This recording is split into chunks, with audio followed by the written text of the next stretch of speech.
Greetings and salutations, everybody, and welcome to the CanUK podcast, the podcast done by fans for fans of everything nerdy. It's TGIF for us, but unfortunately it's Monday for you. And joining me today is Big Boss. Hello, boys and girls. Big Boss, how are you doing this week? I'm doing fine. How are you, X? Oh, I'm doing amazing. That's fantastic.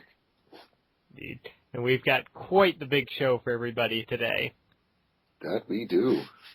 And to kick things off, it's time for trailer talk once again. Because this past week, we had arguably not one, not two, but three amazing trailers come out for Grand Theft Auto 5. Woohoo! Woohoo indeed. I mean, we're still not getting any real gameplay trailers, but these three trailers focused on the three main characters of the game, and I think we can go through them one by one. All right. Well, we saw trailers for the three main characters. That's Trevor, Franklin. Each trailer was just over a minute long, and we got to see a little bit about their stories and maybe even some of the mechanics behind them as well. Yep. So let's talk about Michael for a second, his character. Well, Michael seems like he kind of reminds me of a Tony Soprano-like character, where he's got money for himself and he's got a family life as well, but things aren't perfect for him, and no, he's missing the criminal lifestyle. Yeah. Which, I mean, he's kind of, I guess the character we can say is the one who has grown up from the Grand Theft Auto games. Yeah. I mean, he's an interesting character because we're used to seeing the characters who are working their way up in the criminal world. Mm-hmm. Or the downtrodden type character. Yeah. Whereas we're not used to seeing the guy who's got lots of money. Mm-hmm. So... well, not initially, at least. So he's kind of an interesting take on it. Yep. Many people say he's kind of, in a way, almost like Tommy Vercetti, like years after Vice City, kind of. Yeah, I could see that. Mm-hmm. I mean, that's what everybody thought he was first, but of course, completely different character. And I'm curious on how, his family aspect is going to play into the game, because that's something we've never seen before. No. Not beyond having a cousin who always wants to go bowling. But, yeah. No, you got kids. I know, exactly. And it looked like from judging by the trailer, it looks like he's quite a controlling father, from my guess. And Mm-hmm. Yeah, like yanking the remote out of his daughter's hand so he can watch TV. Yeah. And I'm not sure if that was his daughter who was the boyfriend he threw over the balcony or something. I'm pretty sure that was his wife in the towel. Okay. Well, regardless, he found someone sleeping with someone and threw the male over a balcony. Well, actually, the man jumped out of the balcony. Jumped. He was chasing him off the balcony, essentially. Yep, that was pretty desperate to jump out through a glass window. Yeah.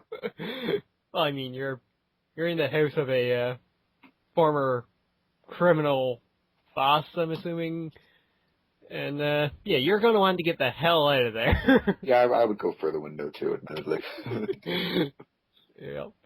All right, so let's move on to the next character, and that's Franklin. Well, kind of what we've seen before. Yeah, he kind of reminds me of, what was the name of the guy from, CJ? Yeah, it reminds me of him a little bit. Even a little bit of, was it Lewis from, Ballad of Gay Tony? Yeah, I think so. I never played much of Ballad of Gay Tony, so I can't remember the character. Yeah, I don't know. Of course, that's kind of racist. I'm judging entirely based on tone. Well, when I was watching the trailer, I was like, they're just playing up the same old stereotypes again. Yeah. Though, hey, this is where we do get some new mechanics, and that he has a dog. Exactly. It's got a Rottweiler. We've never really seen animals before in Grand Theft Auto. No, we have not. This is completely new to the series. Yeah. So, yeah, I'm interested to see what other kind of wildlife are we going to get here. Like, out in the countryside, are we going to encounter, like, bears and deer and whatnot? Probably a little Red Dead Redemption vibe going on. Yeah, perhaps. Who knows? But I have to say, though, the trailer was alright. We got to see the inside of a strip club. Yeah, with lots of booty. Mm-hmm. I find, like, yeah, I thought his trailer was probably the least exciting of the three, just because it's what we expect. Yeah. Not to say it's a bad trailer, it's not to say he's a bad character. Mm-hmm. It's just, he's kind of, I think, out of the three characters, he's your more typical Grand Theft Auto character without as much unique sort of aspects to him. Mm-hmm. So Yeah, I completely agree with you. Michael is like the new, Franklin is like the expected. yeah, which isn't a bad thing by any means, but No, not at all. It's going to be a nice balance, that's for sure. yeah, it will be. I'm looking forward to the intersection of all three of their stories. So Definitely. Yeah. And finally, we have Trevor, which I say with a smile on my face because this is probably by far the character I am most looking forward to. Simply put, Trevor is pretty much the video game embodiment of everybody who plays Grand Theft Auto to just fuck around. He is the craziness that is Grand Theft Auto. mm-hmm. Man, what is there to say about him? I mean, his whole trailer was just marvelous. It was over the top funny. Well, as we said, I mean, you got three very different, distinct characters. You have, Michael, who seems like the calm, thought-out guy. You've got Franklin, who's the expected guy. But then you got Trevor, who's just, like, he reminds me of, was it Lynch from Kane and Lynch? Yep. Yeah. He kind of reminds me of that. He's not all there, and he's just kind of, just a psycho.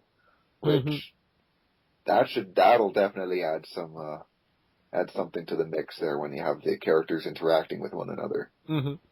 Well, what I really enjoyed about his character was, the trailer itself really reminded me a lot of, like, the old Grand Theft Autos, 3, Vice City, and San Andreas, where, this craziness was appreciated in Grand Theft Auto. The humor, the over-the-top violence, that sort of deal that we didn't necessarily get with 4. 4 was much more serious, in my opinion. Yeah. Which, while not necessarily a bad thing, it's just a different thing. Yep. I mean, this is really a nice refresher. I mean, this is kind of leaning back towards the old days. Exactly. I mean, we're not talking as wacky and zany as Saints Row, but we're still, I mean, Grand Theft Auto, where did it start, right? Yeah. I mean, there was still some seriousness to the game, and, an essence of believability, so to speak. But at the same time, it wasn't super, super serious. No. Not all the time. And I think, he kind of reminds me of that old school feel. Kind of like we're coming back around to it. Yep, exactly. And the one other thing I want to point out about his trailer that really, really has me excited, the return of country music. Yeah, I was so disappointed with 4 that there was no K-Rock station, but yay, it's back. Well, I didn't exactly miss not having country in Grand Theft Auto 4, simply because I thought Grand Theft Auto 4 already had a very solid radio station lineup, especially with Liberty Rock Radio. But at the same time, had it been included, I'm sure I would have switched to it from time to time, just to not always have to listen to rock and roll. But, yeah. Can't wait to do more drive-by shootings listening to Conway Twitty. I used to, in Grand Theft Auto 4, I would go on my rampages while listening to Bob Marley. Awesome. It's kind of ironic. But yeah, given that we're getting more countryside back again, I guess this makes sense. That's the kind of music you want to listen to while driving through the wilderness. Yep. To be honest, I'm really looking forward to seeing the whole game's music catalog. Like, I want to see, especially, after how good Grand Theft Auto's was with not just their music catalog, but the talk radio as well, and the DJs. Like, that was all top notch. I hope Grand Theft Auto 5 is, I hope that carries on. Same here. Hopefully we get Laszlo back again as well. Laszlo was awesome. Yeah, the trailers were awesome. We highly, highly recommend that you go out and watch them.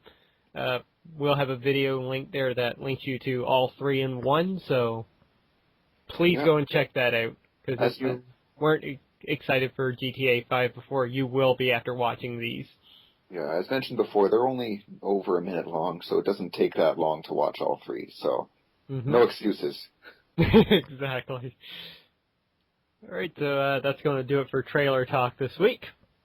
Alright, so now let's dive into our rather hefty list of news stories. Yeah, well, we've got quite a few. Yeah, we do. Well, some new rumors have surfaced regarding the functionality and pricing of the next Xbox. An in-depth report from veteran tech blogger Paul Thurrott has elaborated on several topics, including the new Xbox's pricing, release date, operating system, and more. So, I'll just give a quick run through. Okay. Apparently, it will feature an always online mode.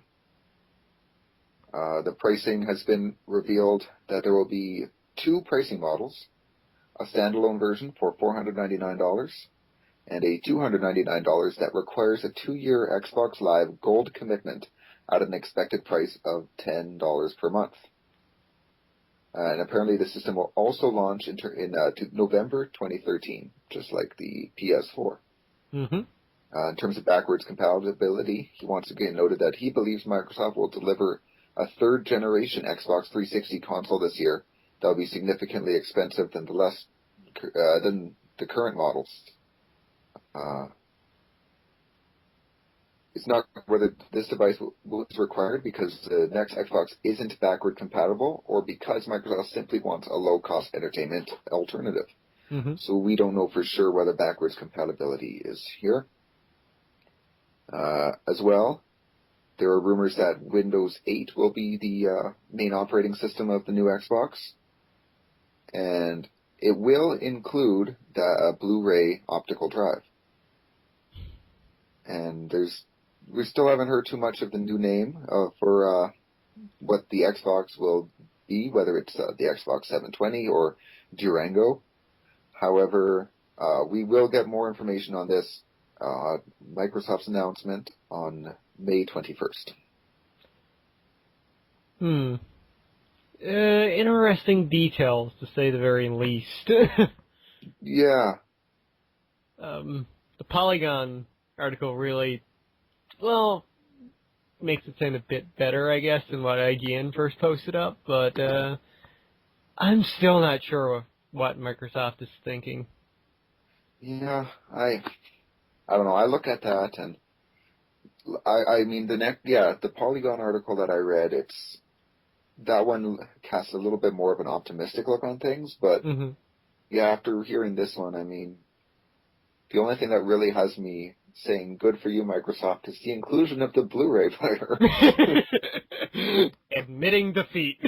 It's like, hey, you know what? I mean, it's actually funny that this comes up because David Hayter, the voice of Solid Snake, did a little video talking about the Metal Gear Solid 4 collection and why it won't be coming, or the Metal Gear Solid Legacy and why it's not coming to Xbox 360, in which he states that to put Metal Gear Solid 4 on the Xbox 360, it would take 7 discs. So yeah, the move to Blu-ray, that's a good thing for them. So, but that's about the only positive thing I can really gather from that whole thing. Yeah, yep, I agree with you. The DRM thing still bugs me to no end, though the fact that they're going to let developers pick and choose that has me somewhat worried all the same. Yeah, Because, I mean, I'm sure EA is going to love them so much for that. no, exactly.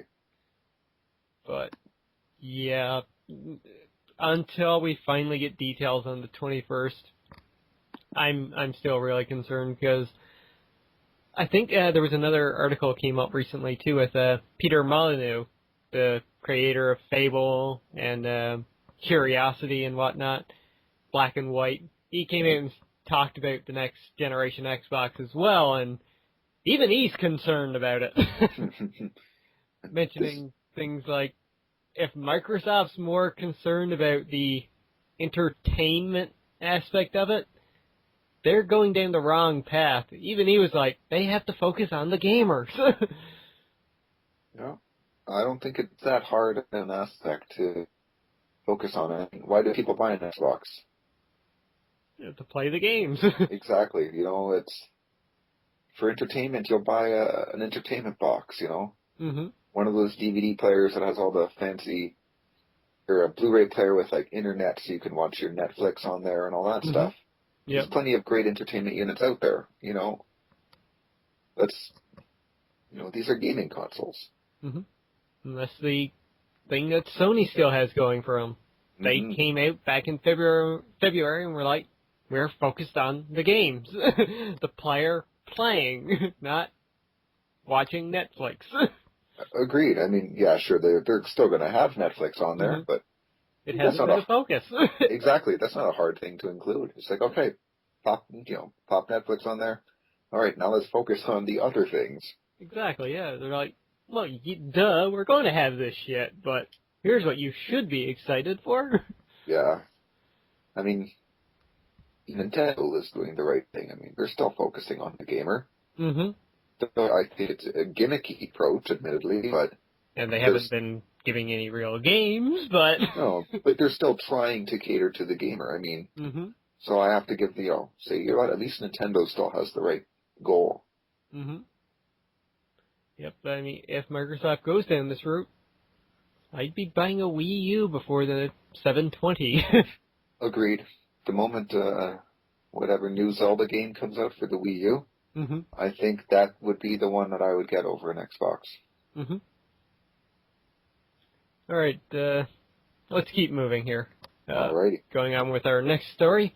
The Dead Island developers, Deep Silver, have announced a brand new game coming for the 360, PS3, and PC, and that is Hellraid, which is kind of a medieval fantasy type game. Previously it was named Project Hell. It's described as a first-person co-op slasher, and it will have both a single-player campaign and a multiplayer mode where you destroy denizens of hell and compete with your friends for points and rewards. So basically a third-person hack and slash, like, I don't know, like Diablo, but with a Dead Island feel. Yeah. I love Dead Island, so I'm quite interested to see what they can do with this. Yeah, no, I'm curious too. I'm curious as to whether it'll feel. I mean, Dead Island had a very big feel. Mm-hmm. I wonder if this is going to be a little more linear, which would kind of be nice because then it's easier to kind of just pop in and do it. Yep. Especially with multiplayer, whereas I found Dead Island's multiplayer required a lot of coordination and stuff. Yeah. It does. I played the other night and yeah, it does. So. But they also say, too, that it's going to put an emphasis on randomly generated content, so that loot and enemies will apparently be placed differently when you jump back into the game. That's kind of nice. Yeah, like Left 4 Dead did that very well, actually. Mm-hmm. That, enemies wouldn't always attack at the same time, and depending on how you played, where you went, you would encounter different enemies, so your gameplay experience was never the exact same when you played a level. Mm-hmm. So, no, I think that's, for this type of game, I think that's a great idea. Yep. Totally agree with you. Well, Yep. I guess we'll move forward. Mm-hmm. All right. Here's quite some devastating news for this week. Yeah, so sit down in your seats and prepare yourself. All right. I'm rather pissed about that. I haven't been this pissed since, Grand Theft Auto and The Last of Us got pushed back, but I think this is worse because those just got pushed back. Yeah. This one got canceled. Mm-hmm. The game we are discussing is Tiger Woods PGA Tour 15. No! Kotaku, according to Kotaku, sources suggest that Tiger Woods PGA Tour 15 is not happening on any platform. Oh. So, yeah, I've had a hard time keeping a straight face saying this. The world could not give a fuck. Not a single fuck was given this day. But on the fact of giving a fuck, our next story here is kind of concerning. That's Kevin Conroy is reportedly not returning for Arkham Origins. Yeah. In my opinion, he is Batman, at least when it comes to any animated or computer-generated Batman. Yeah, next to Christian Bale himself in the live-action Batman. Mm-hmm. A fake, or, not real live-action Batman, yeah. He's Batman. Because he doesn't wear hockey pads.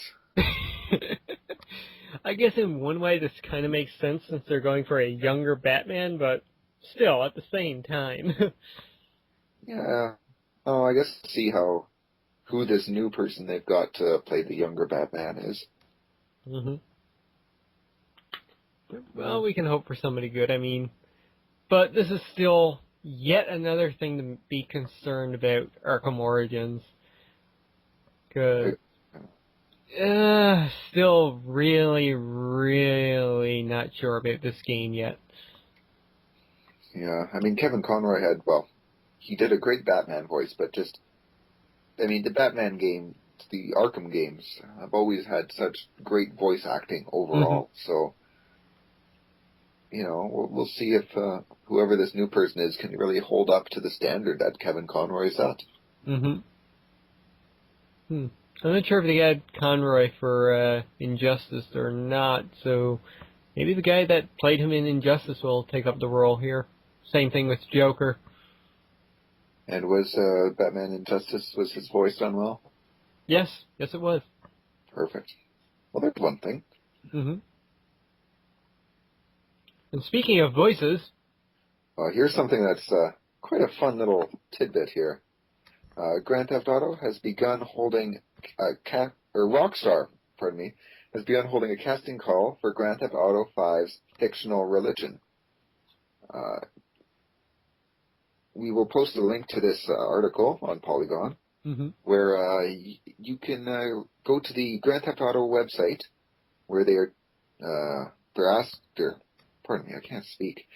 They're doing a casting call for the fictional religion, the Epsilon program. So by going onto the website, you need to be over the age of 18, but you submit your name, your email address, as well as a headshot of yourself. And then if they decide to use you for the game, I guess they will give you a contact. You can get your face put into Grand Theft Auto 5, so that either Michael, Trevor, or Franklin can kill you. What an honor. I think it's a pretty neat little program. Yep, I love things like this. This is quite fun for developers to do this sort of thing. So, are you going to do it? I was tempted. I was really tempted. I haven't done it yet, though. Have you? I haven't done it yet, but I think I will. What the hell? Why not, right? That'd be pretty cool. Just, walk around and see yourself. Oh my God, that's me. That's me. Yeah, no, I think I'm going to do it. Might as well. Maybe a fun thing to do. Exactly. What's the worst case scenario? You don't get picked? Yeah, true enough. Alright, so moving on here is a bit of news that I think has both of us interested. Mm-hmm. That Team Ninja is working on a new Dead or Alive 5 project. And as soon as I pull up the article here, I can talk about it a little bit further. Cue the Jeopardy theme. Oh, goddamn ads. Oh yeah, those are the worst. Well, I just did this right before coming on to record this. So Okay. the page features a little trailer, but not much is shown in that trailer other than some Japanese text and a bunch of Japanese speaking, and then a look at one character who I believe is Momoji or something like that.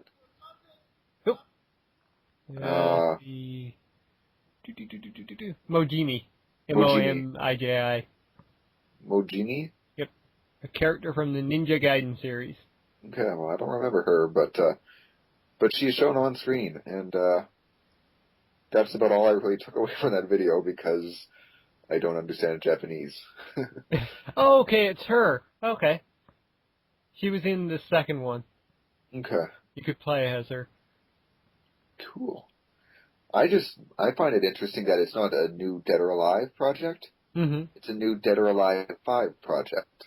Yeah. I wonder if they'll go the Capcom route of this, as releasing it as a brand new game, or if it'll be released as DLC for the existing one. Yeah, because this is more than just a new character. I mean, this is a whole other project, so... Yeah.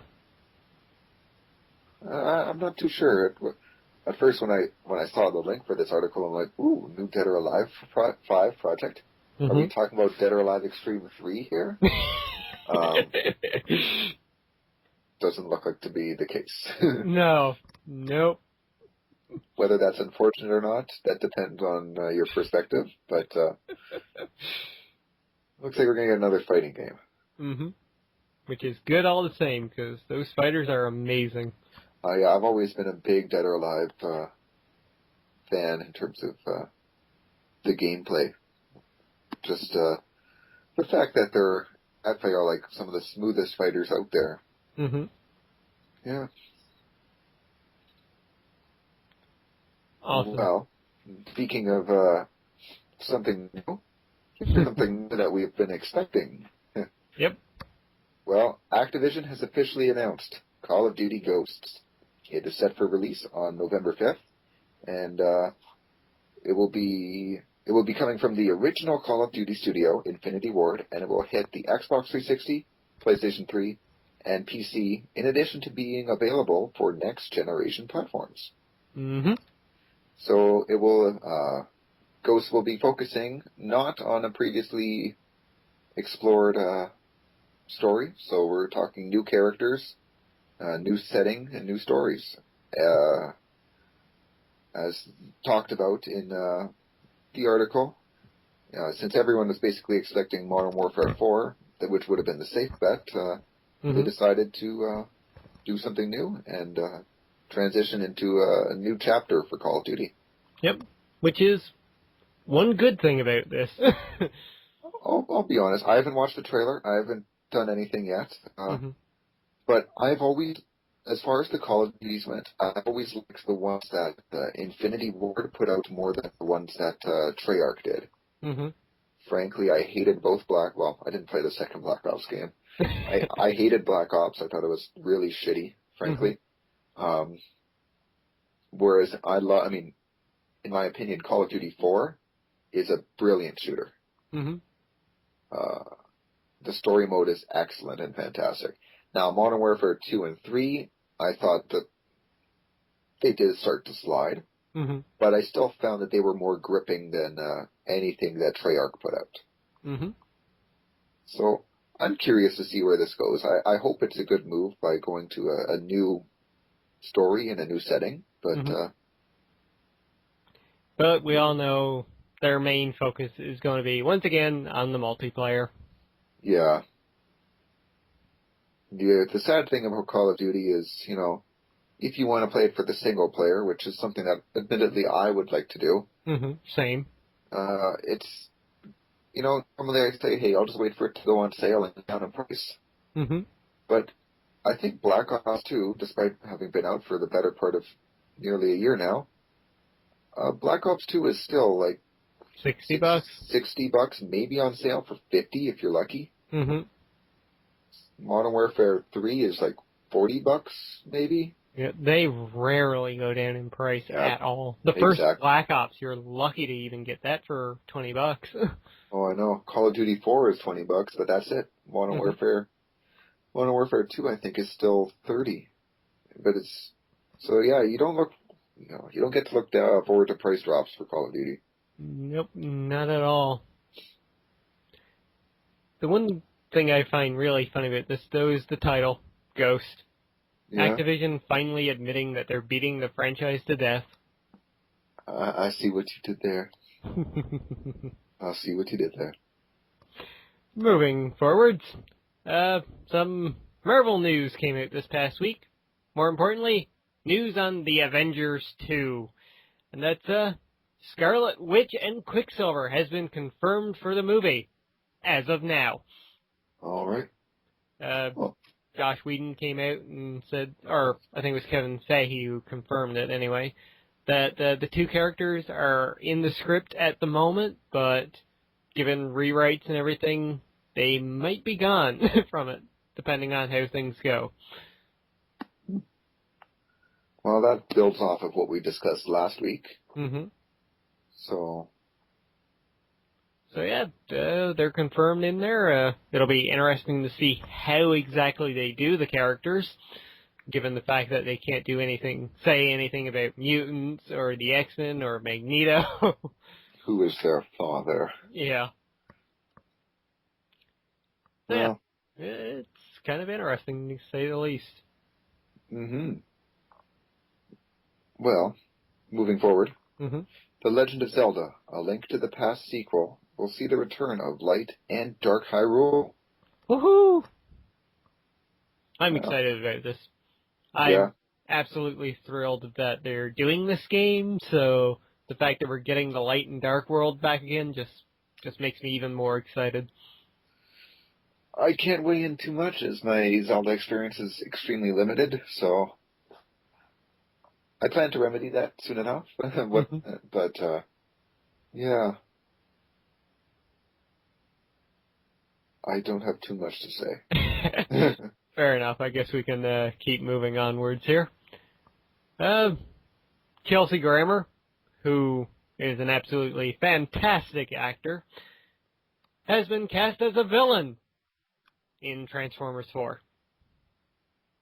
Snap.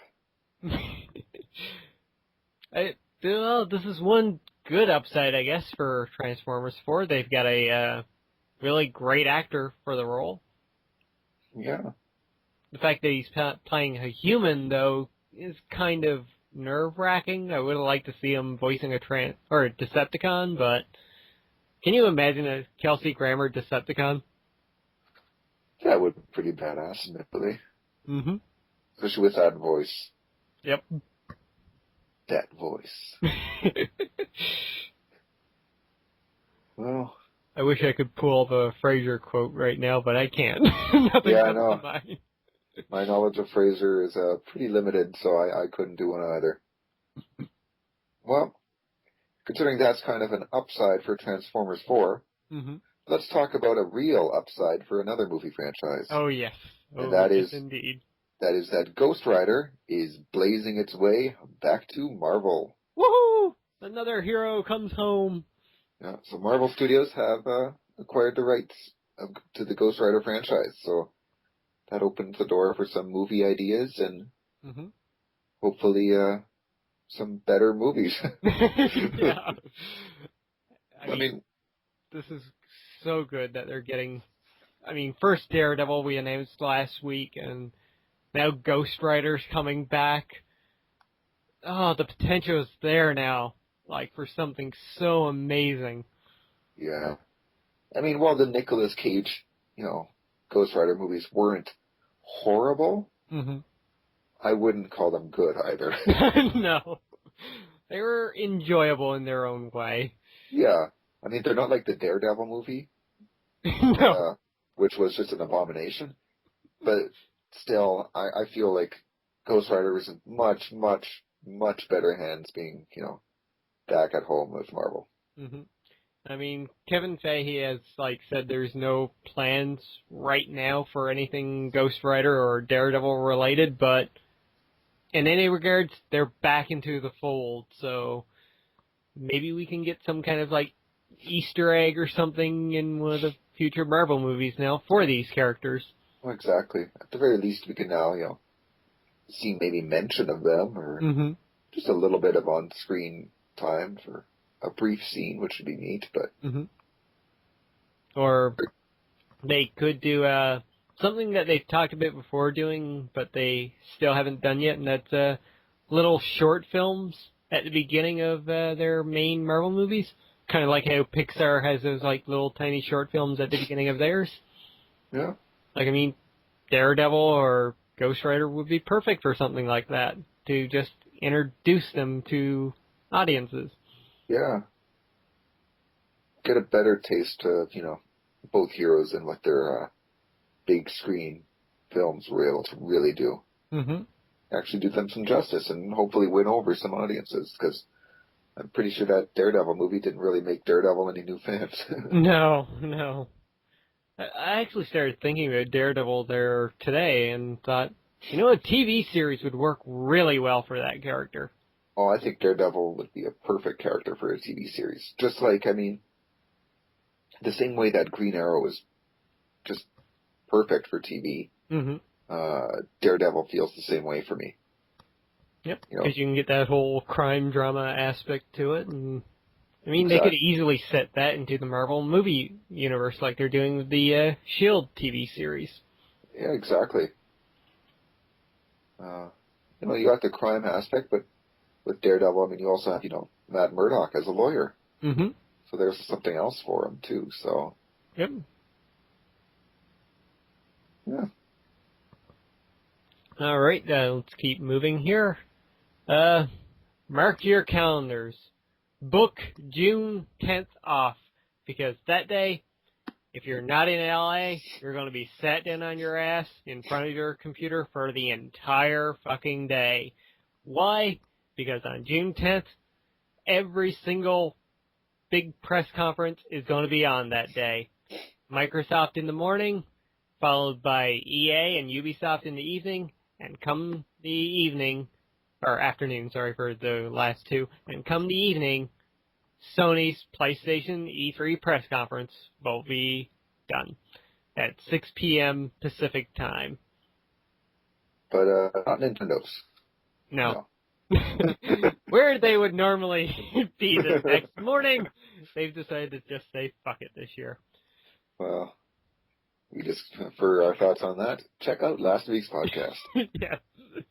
Yeah, so no, there's going to be a whole big-ass slew of news that week. Yep. Oh, God help us when the podcast comes out. I was just thinking, it's like, I'm already not looking forward.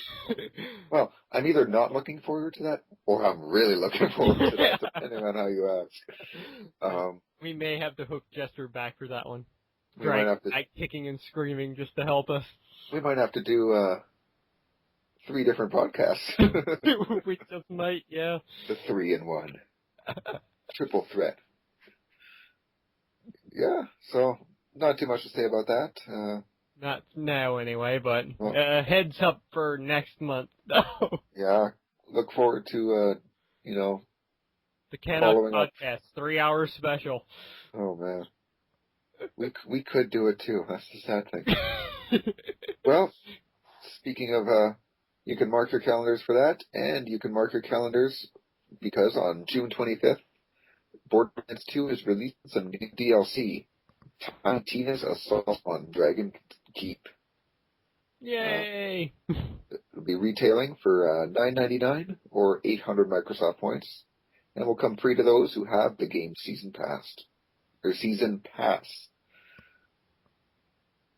premise of the DLC will be that Tiny Tina is hosting a Dungeons & Dragons-like tabletop game. That could be really interesting, given Tiny Tina's character. I still haven't played Borderlands 2, so I don't know too much. Mm-hmm. But, well, if they're saying, she's hosting a Dungeons and Dragons-like tabletop game, and considering this is Borderlands 2, where everything has already been extremely over the top and humorous, I mean, yeah, that sounds like a great mix to me. Yep, indeed. So, yeah, you can look forward to that. I still need to play the other 3 pieces of DLC. Hell, I still need to beat the game. I still need to play the game. So, actually, hell, I gotta finish the first one. All right, and keeping moving here, we're almost done. And that's on May 7th. Those of you, like myself, who have PlayStation Plus, you can look forward to getting Sleeping Dogs for free. Nice. Congrats, guys. Yay. I've been playing the PC version on and off, and it's a fantastic game, so I'm more than willing to download it once again onto PS3 and play it for trophies. Yeah. I never finished it. I've got it, but, yeah, it was a fun game, and, It was a sleeper hit, that's for sure.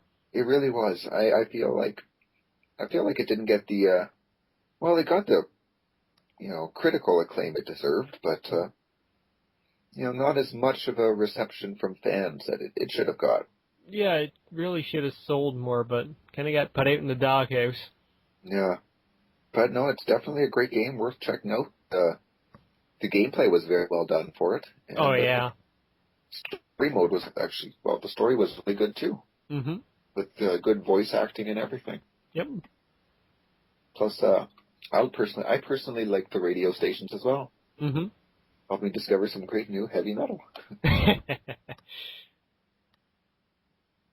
Well, speaking of video games, here's something for Wii U people to look forward to. And PC owners.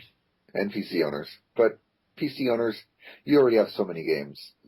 The Wii U, now this needs something. Well, Eternal Darkness, the first details. Hang on, I'm sorry, I can't read this. Eternal Darkness, spiritual successor, Shadow of the Eternals, is headed to the Wii U and PC. That was a mouthful. So, Shadow of the Eternals is the game, and the spiritual which is the spiritual successor to Eternal Darkness. Mm-hmm. There we go. I got it figured out. Never played Eternal Darkness, but I've heard enough about it to know that it was probably one of the most awesome horror games ever. Yeah, I've heard good things about it. I've never played it either.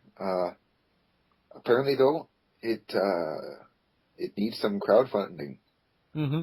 $1.5 million. Yep. It's going to be a bit of a stretch, but, I kind of hope they do it. Because personally, I don't think it'll be that hard to do. Actually, recently on Kickstarter, Zach Braff, who people may know from Scrubs, asked for $2 million to fund his a new movie that he wants to do and that he's written and wants to direct. Mm-hmm. He got that money in, I think, like less than 2 weeks' time. Oh, Jesus. Yeah, exactly. So. Well, that was the Veronica Mars movie Kickstarter. Yeah. That was funded within 7 hours. Because I remember going to work and, seeing the headline, it being announced, and by the time I got home, it was already funded. Yeah. And that's where, Zach Braff made mention of that on the in the trailer, saying that, hey, he saw that and thought, hey, this would be a good idea for me to try to maintain the final cut and artistic direction for my movie. Mm-hmm. So why not take it to the fans? And, I think that's kind of a neat thing for companies to do. Mm-hmm. And I hope that this goes off, goes well for Precursor. Mm-hmm. Yep, Kickstarter really has been, a great source for getting, some great games and everything out there. Yeah. Personally, I've backed at least 4 different things now on Kickstarter, which is things that I want to see get done, and I'm happy to say that each one that I've attributed to has been funded, so.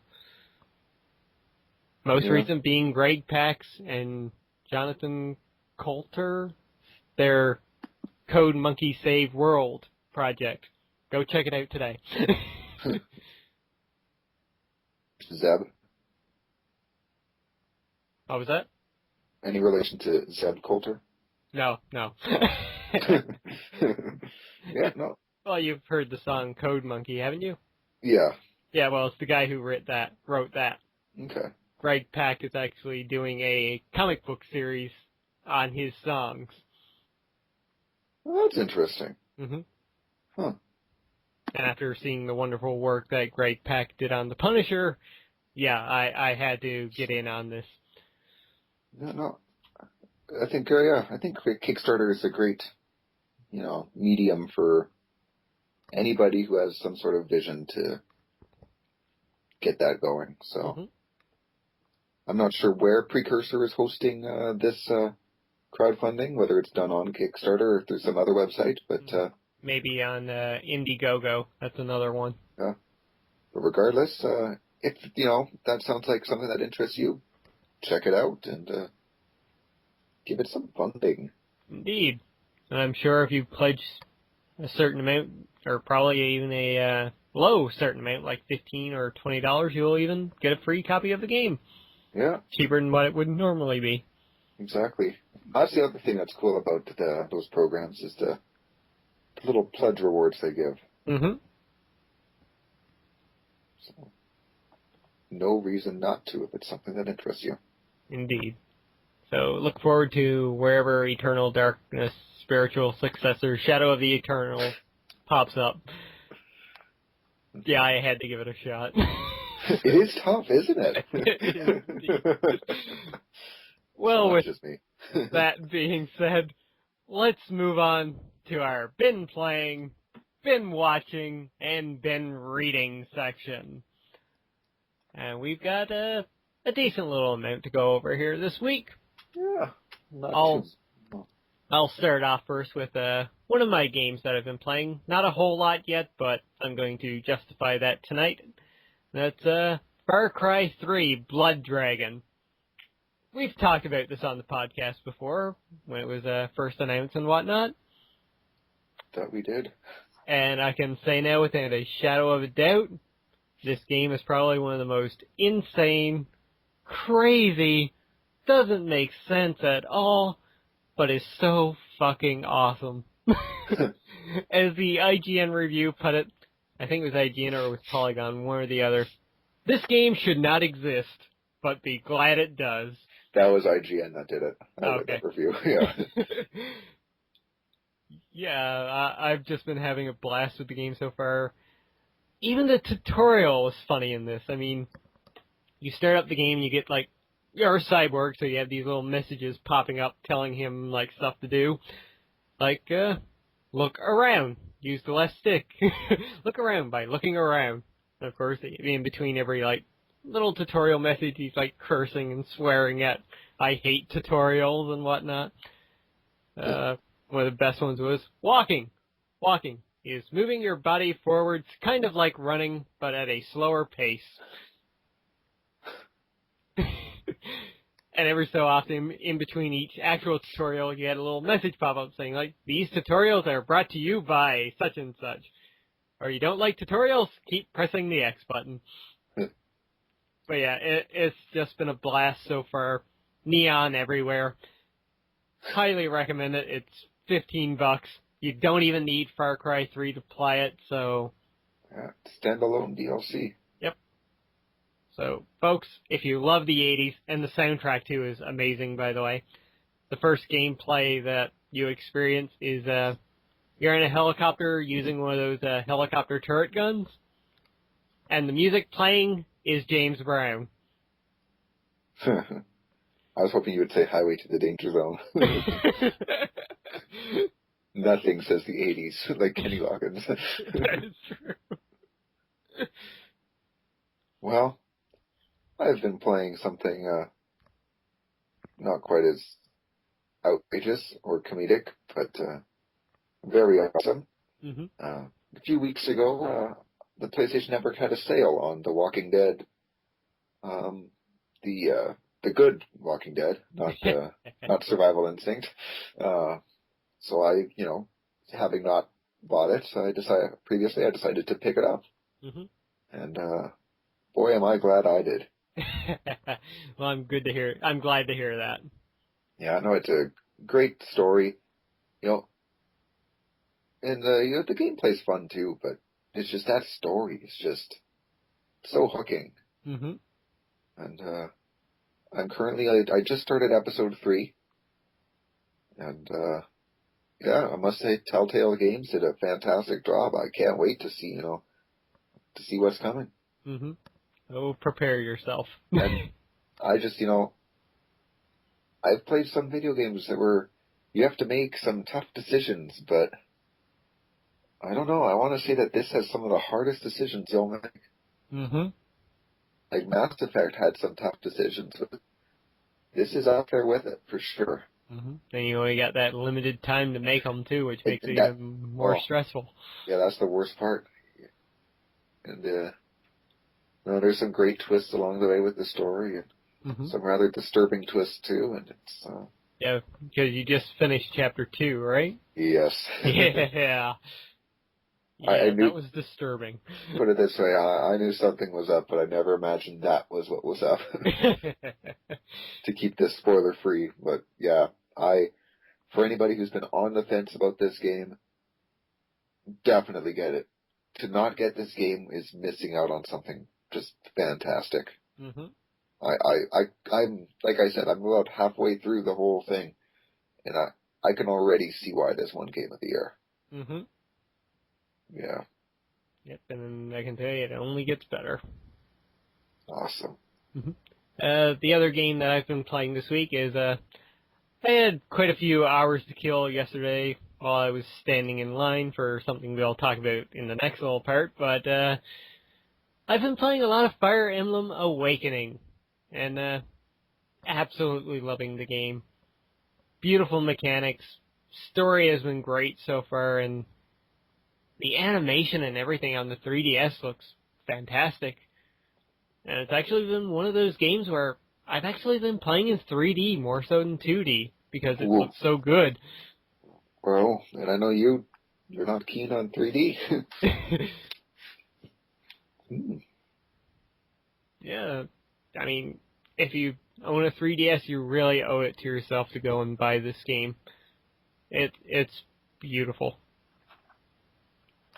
Sweet. Mm-hmm. So let's go to our bin watching. All right. Well, we both have the same 2 items this week, so where should we start, X? Let's go to the realm of TV first. All right. And by the way, for both of these guys, spoilers. Spoilers ahead. Oh. Yeah, I guess. Well, for Game of Thrones here. Yes, definitely for Game of Thrones. What? Wait, what the hell happened last week again? Oh, right, I remember. Yeah. My name is Jamie. Yeah, I think last week we can classify the episode as one too many butts. Perhaps. Well, the episode kicked off with a fantastic fight between the Hound and whoever that dude was, whatever his name is. Can't mind his name now either. And the Hound won. Yeah. And then the guy was resurrected. Yeah. For apparently the 6th time. Yeah, it revealed that he's died multiple times before that, and every time he comes back, but is a little less than the man he was when he died. Mm-hmm. Which is bringing in quite the creepy aspect for this god of light.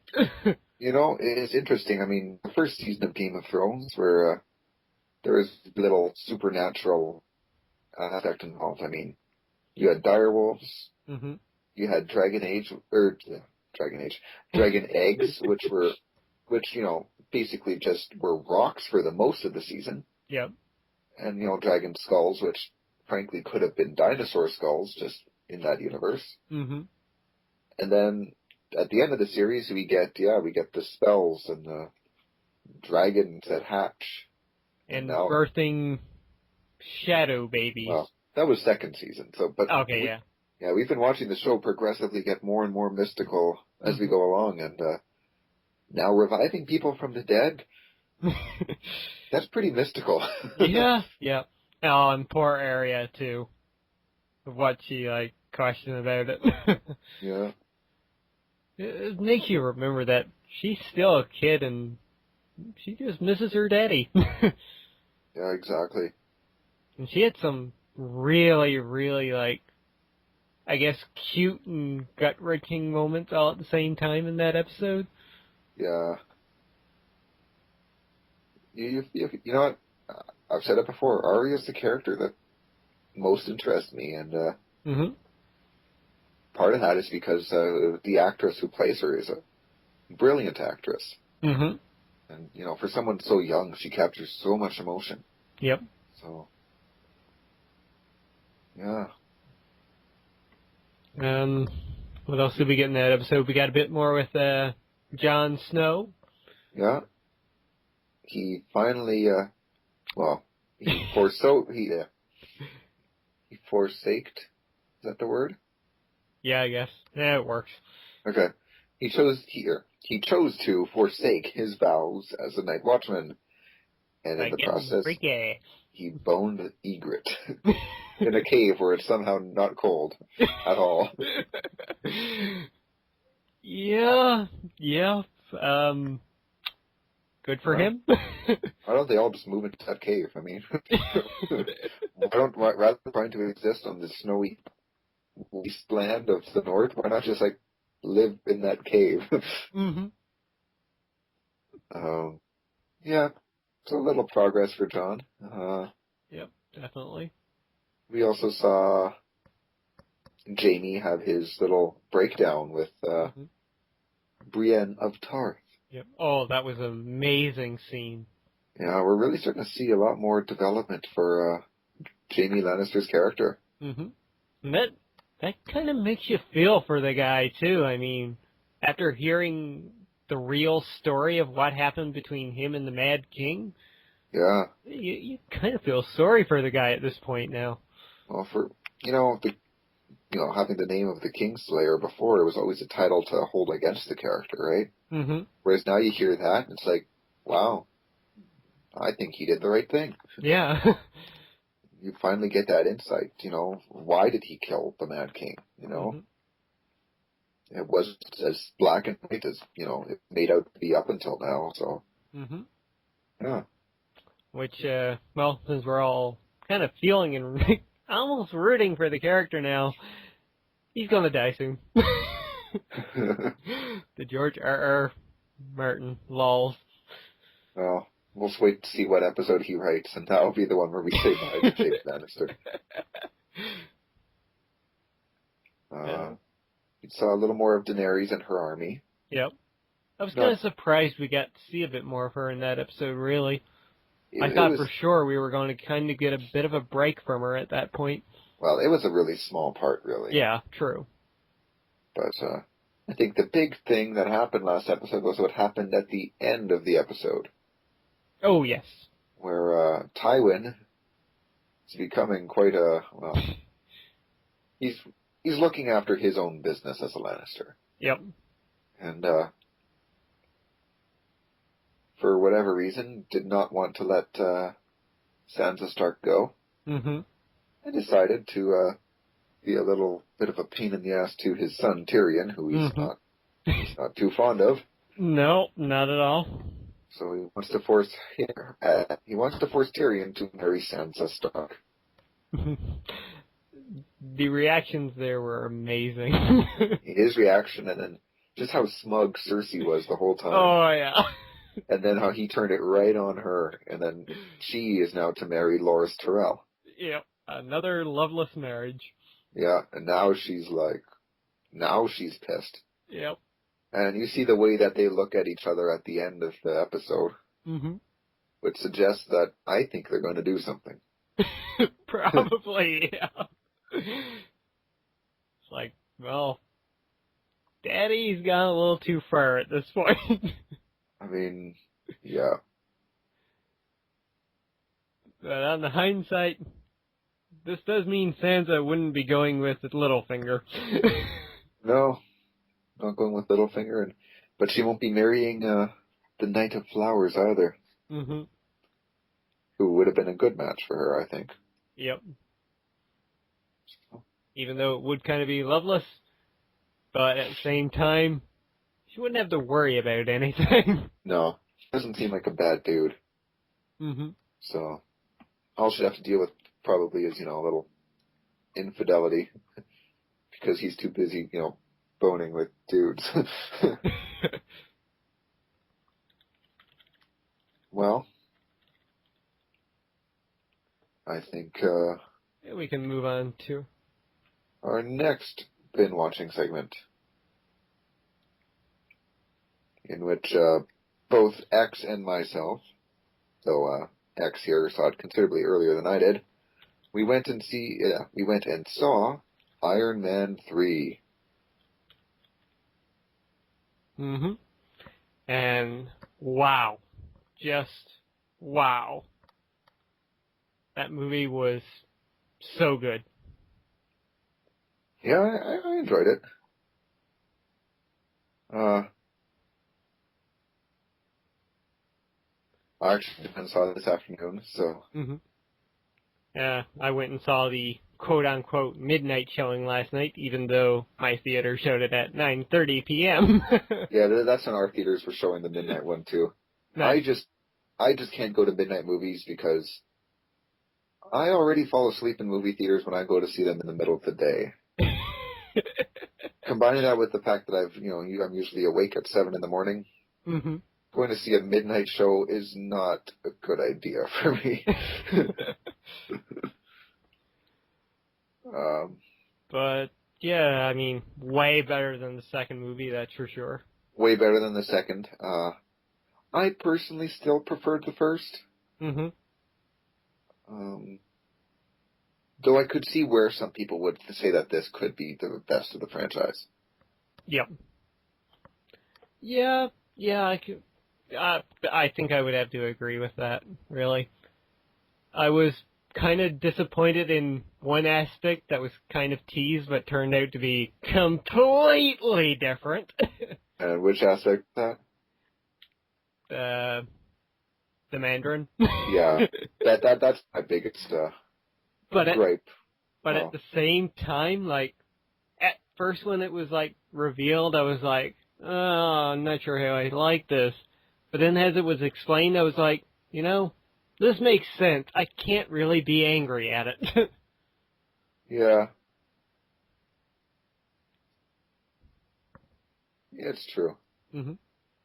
And, did you stay and watch the after credit scene?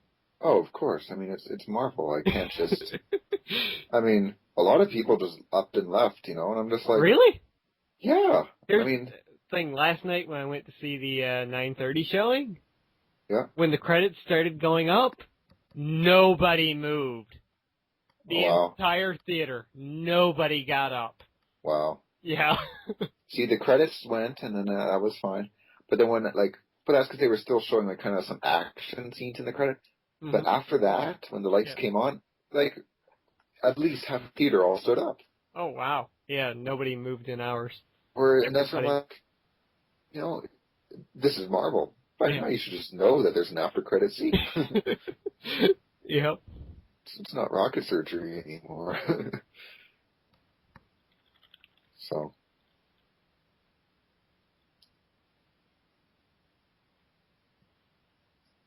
Yeah. Yeah. Fantastic. And that after credit scene was amazing. Yeah, definitely worth sticking around for. Yep. I mean, it wasn't Thor at the reveal of Thor's hammer epic or the Cosmic Cube epic, but it was shawarma good. Yeah, exactly. Not teasing at any future movies, but just it's a nice comic relief. Yep. Well, not that the movie didn't have enough comic relief throughout it, but at the end, a little nice humorous note to end it all on, which is good, always good. Mm-hmm. The one other aspect of the movie that I thought was great was, even though War Machine was technically renamed Iron Patriot and got the whole paint job and everything, there was kind of like little poking at it all the way through the movie, like suggesting that War Machine was better anyway. Yeah, I especially liked, there was enough of jabs at that, which made it quite humorous and well done. Mm-hmm. Now, unfortunately, AIM did not have bee suits, which was kind of disappointing, but they were done well. Yeah. And the fact that, again, spoilers, everybody, Tony wasn't going up against a villain in another suit this time around, which was great. Yeah. I mean... Kind of a Terminator aspect to it, but it was great. I mean, we thought we might see that with, what's his name? When, Killian, maybe? Or... Yeah, when Killian got his hands on the, Iron Patriot armor. But that turned out to not be the case at all. No. And I think one of the other good things we can take away from this movie was Don Cheadle as Iron Patriot again. War Machine, I'd rather call him, but he stood out, and after seeing his performance in this movie, I could really see a standalone War Machine movie now. Yeah. Or even if they couldn't get Robert Downey Jr. to come back for the Avengers 2, maybe we can get War Machine in Avengers 2. Yeah, get him as Tony Stark was busy doing stuff. Mm-hmm. So, hey, you got me. Yeah. Just like how he didn't show up in the Avengers. Yeah. A little bit of a reversal. But I think that's enough talk on Iron Man 3, so we don't ruin it for too many people. Exactly. So, as far as been reading goes, the only thing I've been reading is the Marvel Civil War novel again, which over the course of this past week, I got through the Punisher section of the novel, which was, fantastic. I wonder why you do that. Yep. Again, great book. And that's all I have. Well, I haven't been reading anything new, just the usual. So, other than some magazines, but I'm not even going to go into that. Mm-hmm. No one really cares about what magazines I read. So, unless you do, but I think that brings us to our next section. Mm-hmm. Some shameless self-promotion. Dun dun dun. In which I will shamelessly self-promote my Twitter. Follow me or die. And your Twitter is? You can follow me at _Highwind32. There you go. And of course, even though he isn't with us here in spirit, he still is, and that's Jester. You can check out his writing over at jesterconceptions.blogspot.co.uk. Check out The Hunters, which should be up just past Saturday. And of course, Blaze on Wednesdays. And of course, you can always check out Jester's YouTube channel as well. And as always, you can also follow him and shoot him any messages or questions via Twitter at JesterCar13. Mm-hmm. Try and convince him to come back to the podcast. Yeah. It's always nice to have his awesome accent here. Mm-hmm. And as for myself this week, you can follow me on Twitter at _LordX. And you can check out my videos. Recently just put up a update on my upload videos. I'm probably going to only be uploading one video per day now coming up, at least for the next little while. At work right now I'm changing departments, so getting used to different hours, different kind of labor. So there's that. So I'm not sure how many videos I'm going to be able to get done. But that being said, I'm going to try and do a little bit more to my editing, so trying to make better quality videos for you all. So yeah, you can check out whatever it is that I upload each night. And finally, guys, to end off the podcast as we always do, questions and comments. Please leave us questions and comments. Comment on the stuff that we've talked about here today. What news stories interest you? Are you happy that Ghost Rider's back at Marvel? Are you sad that there's going to be no Tony Hawk game this year, but no Tiger Woods game this year? Are you super stoked for Call of Duty Ghosts? Are you happy that Eternal Darkness is getting a spiritual successor in Shadows of the Eternals? You said it right. Wow. Nice. Thank you. Did you see Iron Man 3? What did you think? Have you been playing Far Cry 3 Blood Dragon? Do you want to know what magazines I read? All this and more.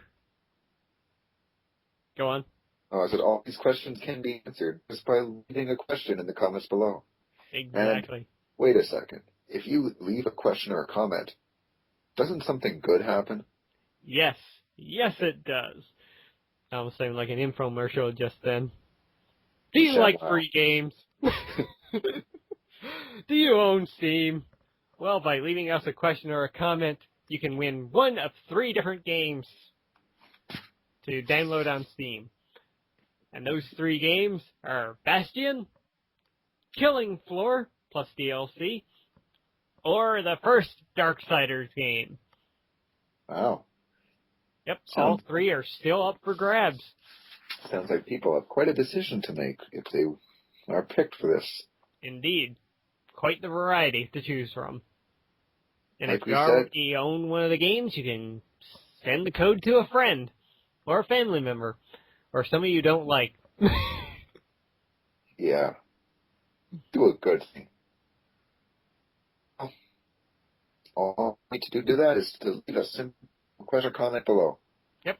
And you'll be entered to win. Mm-hmm. So I think that just about does it for us here. Yep. So, Big Boss, as per usual, please take us out. Alrighty. Thanks for tuning in to this week's CanUK podcast, boys and girls. We hope you've enjoyed this podcast as we've had fun making it for you. I've been Big Boss, and with me has been the Lord X. Thanks again for tuning in, and we'll see you all again next week. Until then, stay alpha. Goodbye, everybody.